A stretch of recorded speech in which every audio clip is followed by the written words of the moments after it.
Quando falamos em literatura vitoriana, lembramos logo de grandes nomes como Charles Dickens, Oscar Wilde ou as Irmãs Brontë. Mas além desses grandes nomes, a Inglaterra do século XIX viu surgir um outro tipo de literatura, uma verdadeira avalanche de livros que eram avidamente consumidos pela grande maioria da população, mas que hoje são praticamente esquecidos, os chamados Penny Dreadfuls. E hoje eu vou conversar com vocês sobre esse outro lado da literatura vitoriana e uma de suas obras mais conhecidas, Sweeney Todd, o Barbeiro Demoníaco de Fleet Street.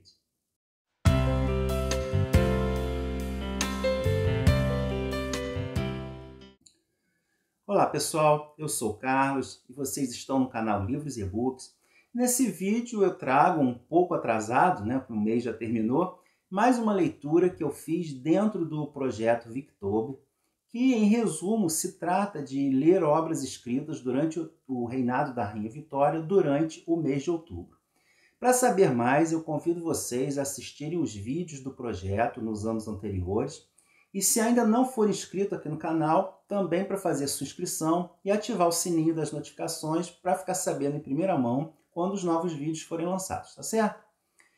Os anos do reinado da Rainha Vitória foram um período de grandes mudanças sociais, econômicas, culturais, científicas, e a Revolução Industrial causou um aumento absurdo na população das grandes cidades, que ficaram cheias de imigrantes à procura de emprego.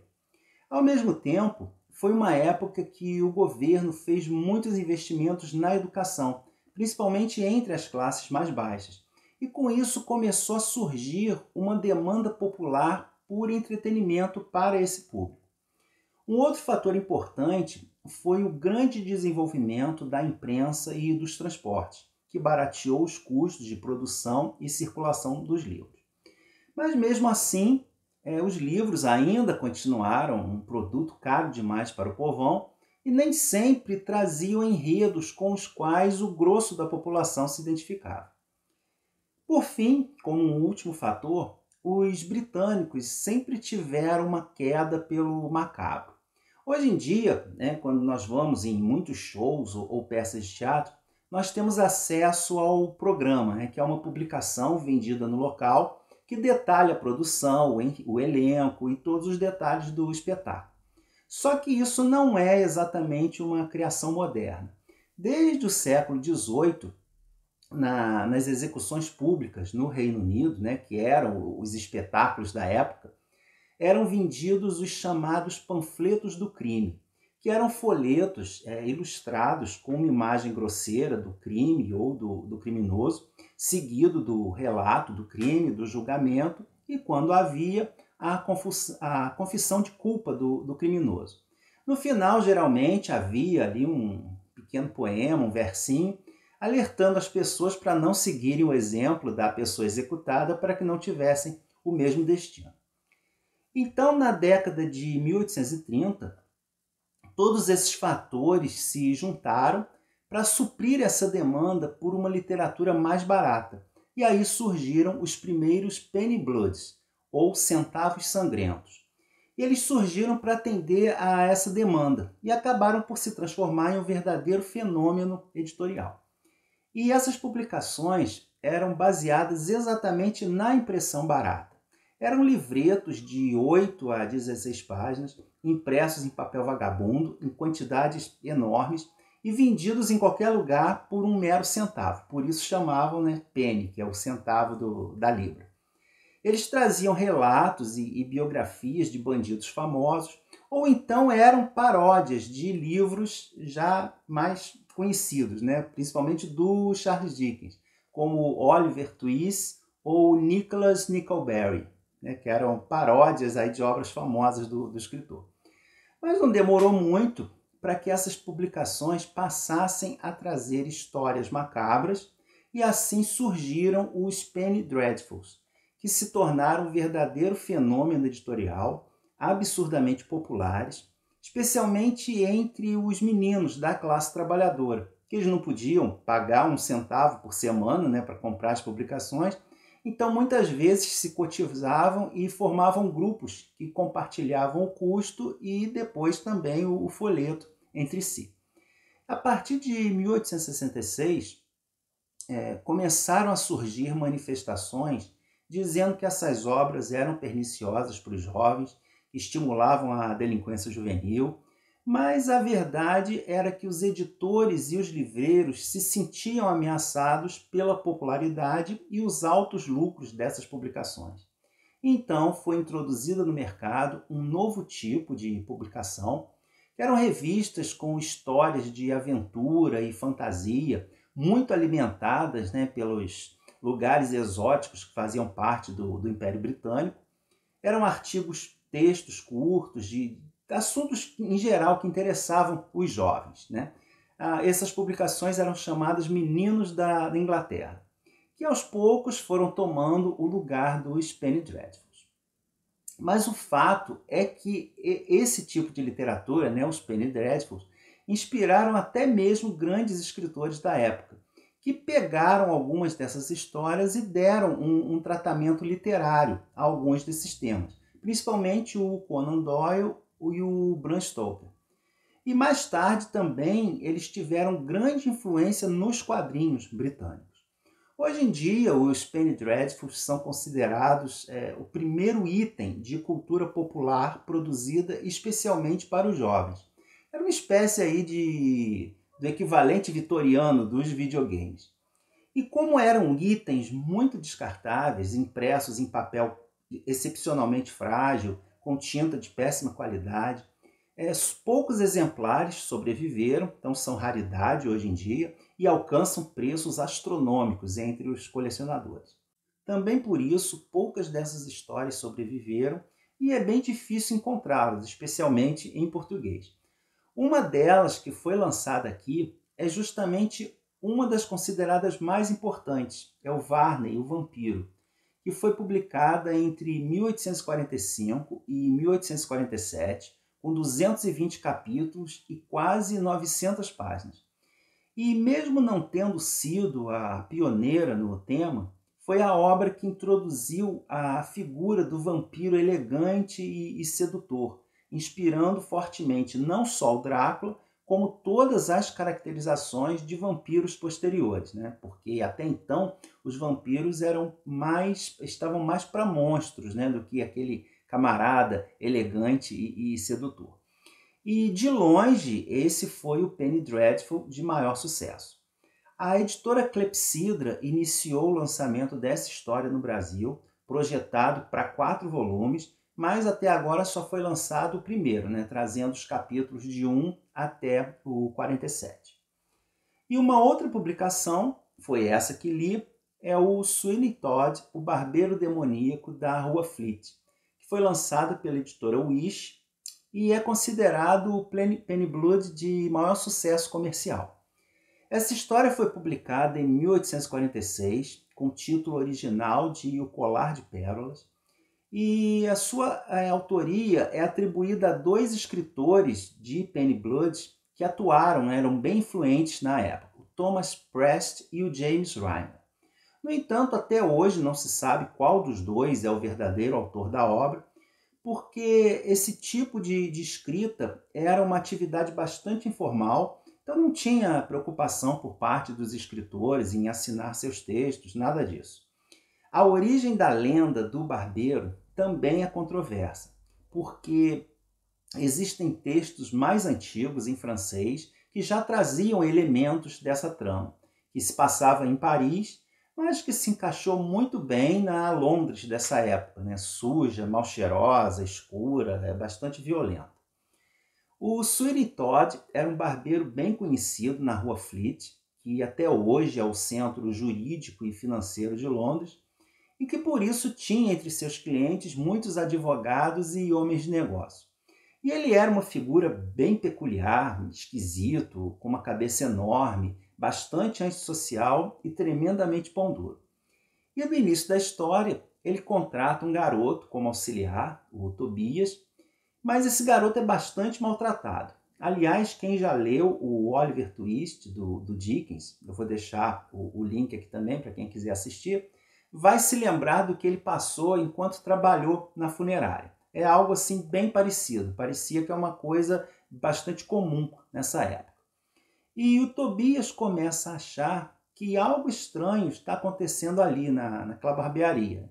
Quando um cliente entra, deixa o seu cachorro na porta e o cachorro continua ali, mesmo depois que o dono supostamente foi embora. Esse homem era um marinheiro que estava indo entregar um colar de pérolas para uma jovem, em nome do seu noivo, que sofreram um naufrágio em alto mar. Com o desaparecimento desse marinheiro, alguns de seus companheiros e também a jovem, a Joana, irão tentar encontrá-lo. E a partir daí nós temos uma série de eventos se intercalando, muito suspense, muita ação e várias reviravoltas mirabolantes.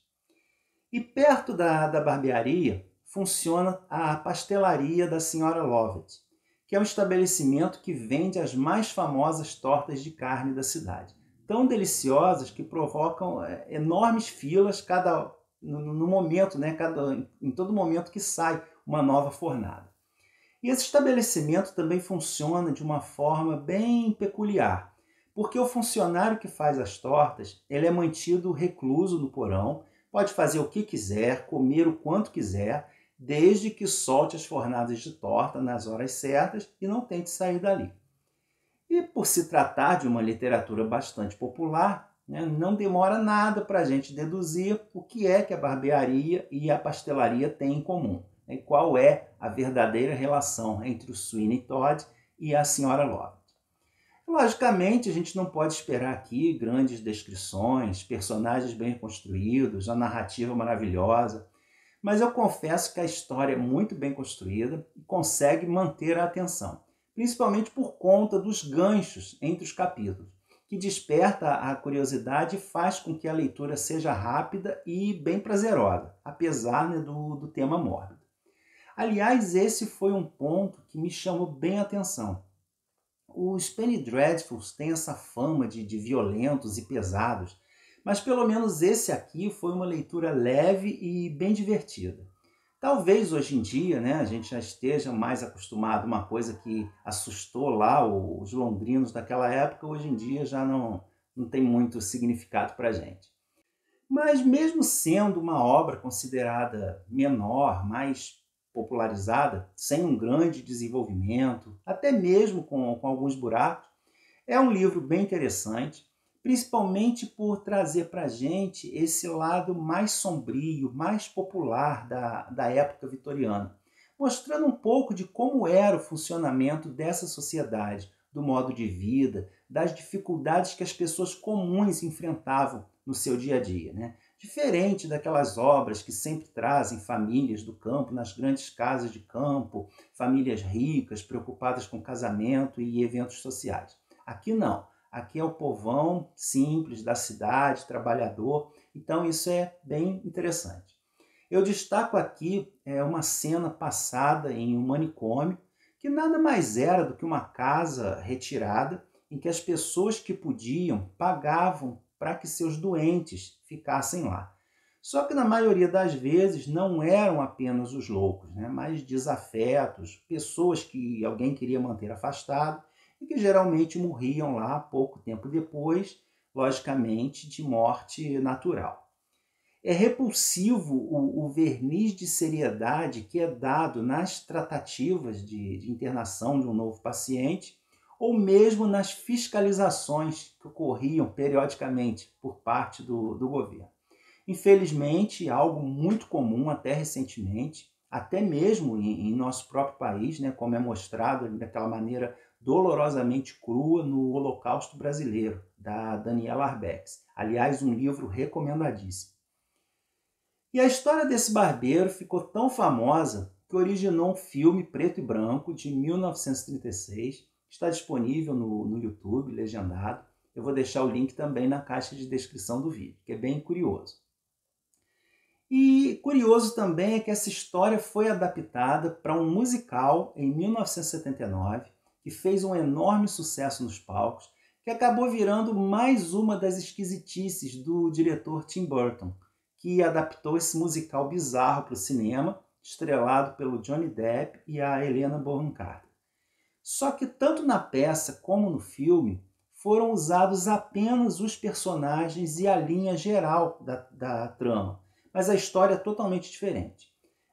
Na peça e no filme, o Sweeney está de volta a Londres em busca de vingança, após ter sido preso injustamente, e descobre que sua filha Joana vive como prisioneira do juiz que o condenou, que nutre por ela uma paixão doentia.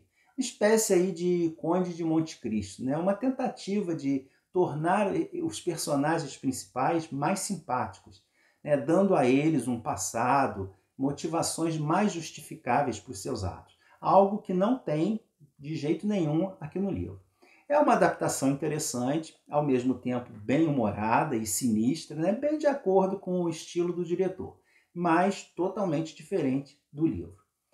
E por falar em adaptações, sem nenhuma ligação com Sweeney Todd, mas voltando aos Penny Dreadfuls, em 2014 foi lançada uma série chamada também apenas Penny Dreadful, que era uma homenagem a essas publicações, que trazia a presença de vários personagens da literatura de terror, como Victor Frankenstein e sua criatura, Drácula e o Dr. Van Helsing, o eternamente jovem, belo e pervertido Dorian Gray, o Sr. Jekyll e Mr. Hyde, e esses personagens envolvidos com seres místicos, como lobisomens, bruxas e histórias reais, como Jack, o Estripador, e todos circulando nessa sombria Londres vitoriana. E além de unir essas histórias com maestria, ainda traz esses personagens em meio às grandes agitações do período vitoriano. As mudanças sociais causadas pela industrialização, a luta pelo voto feminino e vários outros assuntos. Tudo isso dentro do espírito dos Penny Dreadfuls, né, com muito sangue. Uma série excelente, muito bem produzida, com um elenco maravilhoso, que vale muito a pena procurar e assistir. Enfim, essa foi uma experiência bastante válida, conhecer um pouco dessa literatura vitoriana mais popular. Na caixa de descrição eu deixo o link para a compra dessa obra através da Amazon, lembrando que se sua compra for feita através desse link, a minha comissão é repassada para uma instituição de assistência social, então eu fico muito agradecido se puderem efetuar suas compras dessa forma, certo? Eu fico por aqui, espero que tenha conseguido passar um pouco desse outro lado da literatura vitoriana, e agora eu quero ver os comentários de vocês. Me digam aí se já conheciam os Penny Dreadfuls, se já assistiram essa série, enfim, vamos conversar um pouco. Não deixem de curtir o vídeo, um grande abraço e até o próximo vídeo.